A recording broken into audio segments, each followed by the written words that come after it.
हर महीने मिलता है? अभी 2 महीने से कहूँ नहीं मिला है। बार बार परेशानी हो रही है ना, आने जाने में टाइम वेस्ट हो रही है, ऊपर से कंप्यूटर में प्रॉब्लम है, बार बार कंप्यूटर में एकदम खराबी बताते हैं। उसमें पत्थर रहता है, छोटा छोटा कंकड़। यानी नमक में मिलावट तो है। हाँ, कांच भी मिक्सचर में चला जाता है। 2 महीने में चावल का मतलब कि 2 महीने का इकट्ठा देता है? इकट्ठे दे रहे हैं सर, तो 2 महीने गरीब आदमी कहाँ पुजा सकेंगे उसको। सरकार फ्री में हमको जहर देगा तो खा लेंगे क्या उसको? राशन वितरण प्रणाली यानी पीडीएस के मामले में आदर्श राज्य कहा जाने वाला छत्तीसगढ़ आज सवालों के घेरे में है। जो सवाल खड़े हैं वो सरकारी राशन की गुणवत्ता से लेकर उसकी खरीद और वितरण में हो रही गड़बड़ियों तक फैले हैं। आज राज्य सरकार के नागरिक आपूर्ति निगम के अधिकारियों और कर्मचारियों के साथ कुछ लोग रायपुर की इस सेंट्रल जेल में कैद हैं, तो कुछ दूसरे लोगों की गिरफ्तारी की मांग हो रही है। सरकारी राशन के इस घोटाले में उंगली सिर्फ कर्मचारियों और नौकरशाहों पर नहीं, बल्कि सत्ता के सबसे ऊंचे पायदान पर बैठे लोगों पर भी उठ रही है। और राज्य में आज ये एक बड़ा राजनीतिक मुद्दा बन गया है।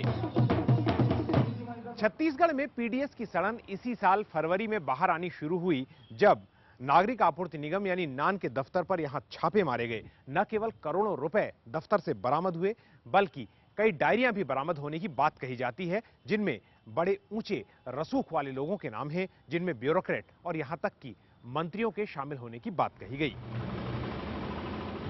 छत्तीसगढ़ के एंटी करप्शन ब्यूरो यानी एसीबी के छापों में नागरिक आपूर्ति निगम यानी नान के दफ्तर से करोड़ों रुपए नगद बरामद हुए।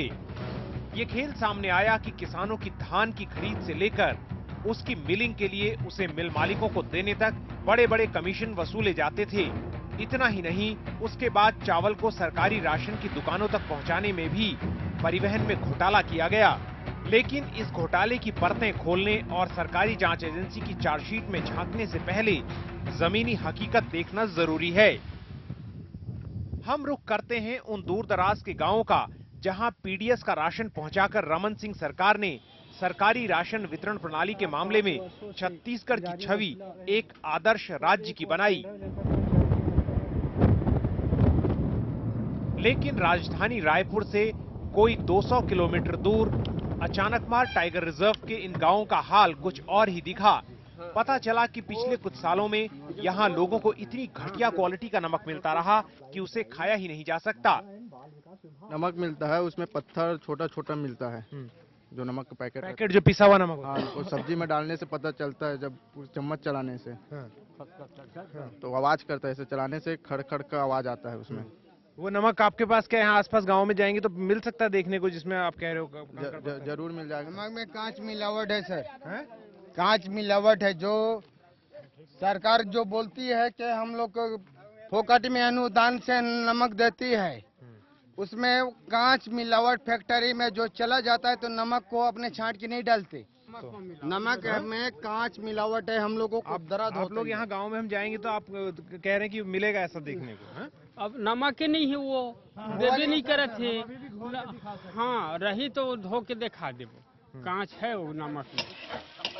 बिलासपुर से 70 किलोमीटर दूर छपरुआ गांव में रेखा जैसी महिलाएं तो अपने घर में सरकारी खरीद का नमक लाती ही नहीं हैं। हम लोग को अच्छा नहीं लगता सोसाइटी का नमक, खराब भी रहता है सोसाइटी का नमक, इसलिए हम लोग नहीं खाते हैं।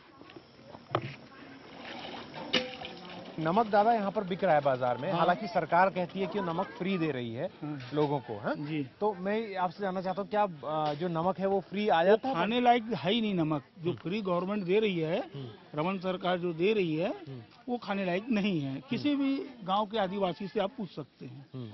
10 रुपए का नमक लेकर जाएंगे, इस नमक को डल्ला वाला है, गाय गरुआ को खिलाने के लिए जाते हैं। लेकिन नागरिक आपूर्ति निगम के दफ्तरों और जिला मुख्यालयों पर पड़े छापों के बाद सरकार की अपनी जांच एजेंसी की चार्जशीट कहती है कि सरकारी नमक में भारी घोटाला हुआ है। घटिया क्वालिटी का नमक लोगों को दिया गया, जिसमें आयोडीन की मात्रा भी कम थी और पैकिंग में मानकों का पालन नहीं किया गया। इसी का नतीजा है कि रामकली जैसे लोगों के पास मिलावटी खतरनाक नमक पहुंचता रहा।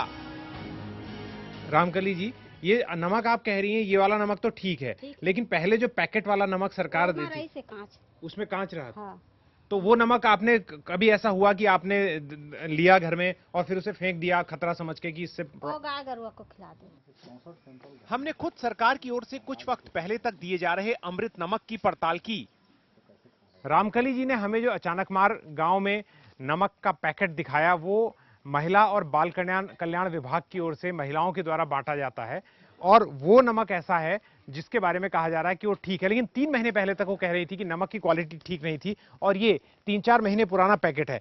इसमें 2-3 बातें हम आपको बताना चाहते हैं। पहला ये कि ये Chhattisgarh state civil supplies corporation यानी जो नान है उसके द्वारा बांटा जाता था। इसको जागनाथ इंडस्ट्रीज जो खुद चार्जशीट में जिसका नाम है उसका नाम इस नमक के पैकेट में भी लिखा हुआ है। तो हम आपके सामने इसको घोलने की कोशिश करते हैं और दिखाते हैं कि आपको इस नमक की क्या हालत है।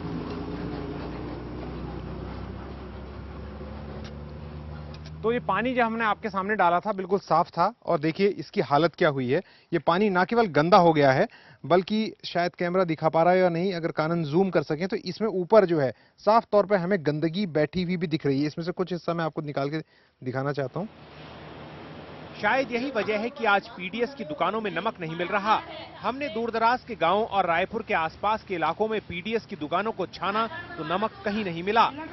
नमक का न तो थैली उतनी मोटी थी जितनी होना चाहिए, ना उसमें आयोडीन है। मैंने गांव में जाके देखा, जो पुराना नमक आपके 2-3 महीने पहले तक मिलता था उसकी क्वालिटी बहुत घटिया है। ऐसा कैसे होने लगा सर? ऐसा घटिया क्वालिटी करने के ऊपर हमने कार्रवाई की है, जांच की, उसके ऊपर हमने सब एक्शन लिया है। जो संज्ञान में आता है किसी प्रकार की गलती कोई पाया जाता है उस गलती का हम जांच करते हैं, उसके ऊपर कार्रवाई होती है। सवाल ये भी है कि इतनी घटिया क्वालिटी के सामान की बात सरकारी जांच में क्यों निकल कर आई? जनता ने इसके खिलाफ अब तक आवाज क्यों नहीं उठाई? एक कहावत है हृदेश, दान की बछिया के लोग दांत नहीं गिनते। तो किसी ने क्वालिटी पे कंप्लेन नहीं की, किसी ने ये कंप्लेन नहीं किया कि मेरे को 3 महीने में एक बार क्यों मिला, किसी ने ये कंप्लेन नहीं किया कि ये इसमें करप्शन क्यों हो रहा है या कोई 1 किलो या 2 किलो या 5 किलो कम क्यों कर दे रहा है। 250 के जो सैंपल की जांच हुई, एसीबी ने जांच की, उसमें 64 से अधिक सैंपल घटिया पाए गए और वो उसमें घटिया, उसमें शिकायतें हैं कि उसमें कांच है, पत्थर है, गंदगी है, आयोडीन है नहीं जिसके लिए आप सप्लाई कर रहे हैं। छत्तीसगढ़ के पीडीएस घोटाले का एक सच ये भी है कि सारा खेल सत्ताधारी पार्टी के करीबी लोगों के हाथों में ही घूमता रहा। मिसाल के लिए पिछले 10 सालों से नमक सप्लायर कोई भी रहा हो, एजेंट एक ही व्यक्ति था, मुनीश कुमार शाह। इस नागरिक आपूर्ति निगम के बड़े बड़े अधिकारियों से मुनीश कुमार शाह के घने रिश्ते थे और रिश्वत की बंदरबांट में उसका एक अहम रोल था। एंटी करप्शन ब्यूरो की चार्जशीट कहती है कि पिछले 10 सालों में केवल 2 साल का वक्त छोड़ दिया जाए तो चाहे नमक सप्लायर जो भी हो, उसका एजेंट मुनीश कुमार शाह ही हुआ करता था। आज जहां तमाम लोग रायपुर की सेंट्रल जेल में हैं, वहीं शाह फरार है। वो एब्सकॉन्ड है। कोर्ट ने 50 रुपए का जमानती वारंट उसके विरुद्ध इशू किया है। यदि आज एसीबी उसको अरेस्ट करती है तो वो तत्काल 50 रुपए के जमानती वारंट पे छूट जाएगा, रिहा हो जाएगा। नमक भले ही पीडीएस की दुकानों से गायब है, लेकिन चावल, केरोसिन और शक्कर लोगों तक लगातार पहुंचती रही है। लोगों की शिकायत यह है कि पीडीएस का अनाज अनियमित रूप से उनके पास पहुंच रहा है और उन्हें काफी दिक्कतों का सामना करना पड़ता है। तो यहाँ राशन आपको हर महीने मिलता है? अभी 2 महीने से कहूँ नहीं मिला है। 2 महीना हो गया, कब देते हैं नहीं देते, एक बार देते फिर दूसरा बार नहीं देते हैं। कभी शक्कर, कभी गेहूँ, कभी चावल, ऐसा मिलते। एक बार में एक साथ नहीं मिलते। दाल तो बंद हो गया जी, दाल बंद हो गया कब से। कितने महीने से दाल नहीं आ रही? 3-4 महीना हो गया बंद हुआ दाल। चावल में भी वही प्रॉब्लम है, चावल भी इतने गंदे टाइप के आ रहे थे, फिर गेहूं में भी इतने ज्यादा कीटाणु वगैरह रहता है, तो पूरी परेशानी हो रही है। माता जी, कितनी बार आना पड़ता है सामान लेने के लिए राशन की दुकान में महीने में? महीना में तो 15 दिन हो गए मेरा। सिर्फ चावल भर ले गए, गेहूँ चावल कुछ नहीं ले गए, शक्कर मट्टी तेल कुछ चीज नहीं मिला है। कितनी बार आना पड़ता है? कम से कम 15 बार तो राउंड मारोगे तब जाके ये होगा। क्यों लोगों को बार बार आना पड़ता है इतनी सी चावल चीज लेने? तो सर वहाँ से जैसा आता है तो हम लोग ने पूरा सामान दे देते, जैसा पूरा सामान आए थे। जैसे सामान पूरा नहीं आ पाता है ना, तो लोग को देते हैं 2 बार 3 बार में, जैसा भी पूरा सामान महीने में बांट देते हैं। आज पीडीएस की दुकानों पर इस घोटाले के पर्दाफाश का असर साफ दिख रहा है। पीडीएस की दुकानें चलाने वाले कहते हैं कि फरवरी के बाद से सरकार ने दाल के बेचने पर रोक लगा दी है। वो लोगों को बेची नहीं जा सकती, लेकिन सरकारी राशन की दुकानों में सड़ रही है।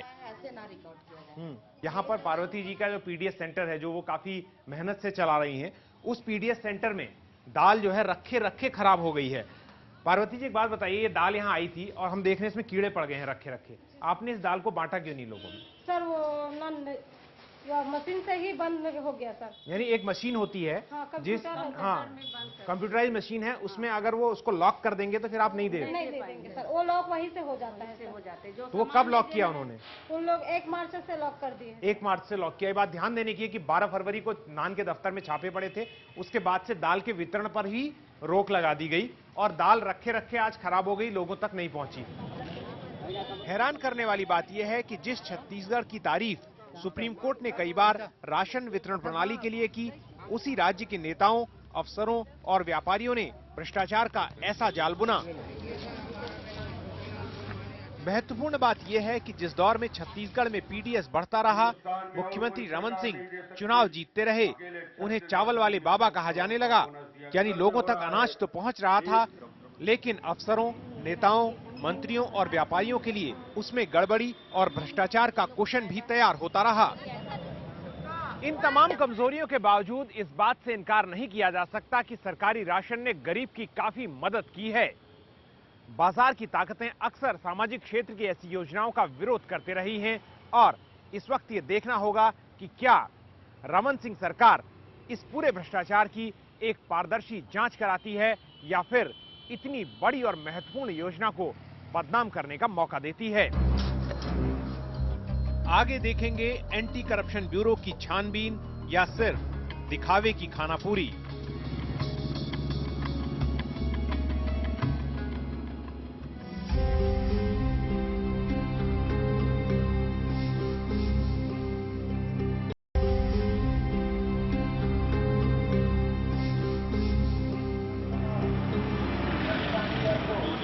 छत्तीसगढ़ के सरकारी राशन घोटाले के कई आरोपी आज रायपुर की सेंट्रल जेल में कैद हैं, लेकिन क्या कानून के हाथ असली ताकतवर गुनहगारों तक पहुंच पाए हैं या फिर कुछ चुनिंदा लोगों को पकड़कर ही जांच एजेंसी खानापूरी कर रही है?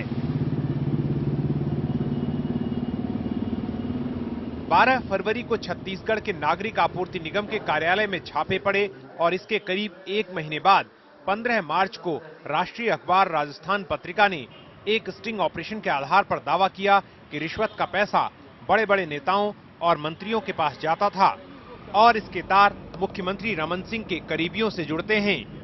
जो मेन बात निकल के आई, आप कन्वर्सेशन जो हुआ उसमें क्या मेन बात निकल कर आई? देखिए, उसमें तो उन्होंने ये बताया था कि हम मुख्यमंत्री निवास तक के पैसा पहुंचाते हैं, ये उन्होंने बताया था। उन्होंने ये बताया था कि एक मंत्री है पुन्नूलाल महिले, सीधा सीधा उन्होंने नाम लिया था उसका, उसके पीए को हम पैसा देते थे। समय के अनुसार वो पीए जो है पैसा बढ़ा दिया करता था। फिर उन्होंने ये बताया कि एमडी जो अनिल टुटेजा हैं और उनको हम पैसा दिया करते थे। आलोक शुक्ला जो है, जो चेयरमैन है, उनको हम पैसा दिया करते थे। और भी कई लोगों के नाम आए इस तरीके से। जैसे उन्होंने बताया कि आलोक शुक्ला को इस बार 1 करोड़ रुपए दिया जाना था क्योंकि वो दिल्ली में कोई घर बना रहे थे, ऐसा उन्होंने बताया। 20 लाख रुपए जो गिरीश शर्मा के पास से पकड़ाए थे, जो एमडी के पीए थे। मैंने उनसे पूछा कि ये 20 लाख रुपए किसके थे, तो उन्होंने कहा 10 लाख रुपए अनिल टुटेजा को दिए जाने थे और 10 लाख रुपए आलोक शुक्ला को दिए जाने थे। इस तरीके से पूरी स्टिंग में उन्होंने बात स्वीकार की।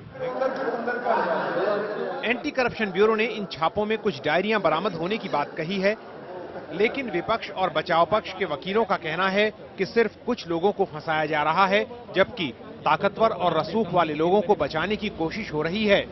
इन्वेस्टिगेशन जो है वो कंप्लीट इन्वेस्टिगेशन होना चाहिए। इस केस में कंप्लीट इन्वेस्टिगेशन नहीं हुआ, इसमें पर्टिकुलर कुछ लोगों के खिलाफ ही इन्वेस्टिगेशन किया गया और बाकी बहुत से लोगों को छोड़ दिया गया। जिस तरह से इन्होंने गवाह बनाए हैं, आपको लगता है वो भी कोर्ट में उसको चैलेंज किया जाएगा, उसकी वेरासिटी को, उसकी क्रेडिबिलिटी को, कि गवाह आपने कैसे बनाए और किन लोगों को बनाए? देखिए, बिल्कुल सही है कि एसीबी ने जो भी गवाह बनाए हैं वो पहले एक्यूज थे। 32 लोगों को आप एक्यूज बनाते हो इस केस में और आप चूज करते हो कि 16 इसमें ये एक्यूज होंगे और ये विटनेस होंगे। आप अदालत में 3 लोगों का 164 का बयान कराते हो। कथित कोई एमडी है, उसका पीए है गिरीश शर्मा, तो अदालत में 164 में ये कहता है कि उससे 20 लाख रुपए मिले हैं। तो वो एक अपराधी साक्षी कैसे हो सकता है? कहाँ है ये प्रोविजन और कहाँ है राइट एसीबी को? सबसे ज्यादा रकम जो है वो शिवशंकर भट्ट जो हैं आपके क्लाइंट जो है उनसे नहीं, इस पे मेरी आपत्ति है। शिवशंकर 1,62 लाख रुपए देखिए, पोजीशन से नहीं मिले, पोजीशन नहीं है, अलमारी से मिले उस कमरे के। शिवशंकर भट्ट ने कहीं कन्फेस नहीं किया कि 1,62,00,000 मुझसे मिला। हम तो आज भी डिनाई कर रहे हैं, हमारे पैसे नहीं भैया, जिसका दे दो उसको। आप पता तो लगाओ किसका पैसा है। दो बड़े आईएएस अफसरों के साथ कई कर्मचारियों के नाम इस घोटाले में आए। नान के चेयरमैन और एमडी रहे आईएएस अधिकारियों आलोक शुक्ला और अनिल टुटेजा के खिलाफ कार्रवाई के लिए अभी तक केंद्र से अनुमति नहीं मिली है। इसके अलावा कुछ लोग अभी जेल में हैं और आरोप प्रत्यारोपों का दौर जारी है।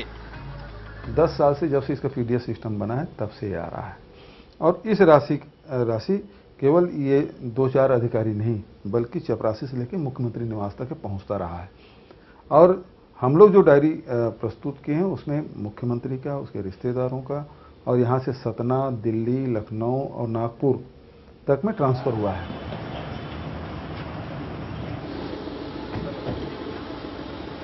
– 2003 के बाद जितने भी चुनाव हुए, चाहे 3 बार विधानसभा के चुनाव हुए, 3 बार लोकसभा के चुनाव हुए, नगरीय निकाय के हुए, ग्राम पंचायतों के हुए, सारे चुनाव में लगातार भारतीय जनता पार्टी को सफलता मिल रही है और कांग्रेस लगातार पिट रही है। तो ये सारे आरोप प्रत्यारोप एक पूरी तरह से राजनीतिक हमले के रूप में उपयोग किए जा रहे हैं। तो ये सवाल बार बार उठ रहा है कि इस पूरे मामले की जांच कर रही एंटी करप्शन ब्यूरो क्या इस मामले की तह तक पहुंचेगी या वो वाकई उन बड़े मुजरिमों को या दोषियों को पकड़ सकेगी जिसका इसमें हाथ है। कहा यह जा रहा है कि वो राजनीतिक दबाव से मुक्त नहीं है, इसलिए उसके लिए ऐसा करना मुमकिन नहीं होगा। लेकिन एक बात तो इस पूरे मामले से साफ हो गई है कि चाहे नौकरशाह हों, अफसर हों, मंत्री हों, नेता हों, ठेकेदार हों या फिर व्यापारी हों, सबने गरीब के अनाज की चोरी का एक पाप किया है और ये दाग पूरे तंत्र पर लगा रहेगा।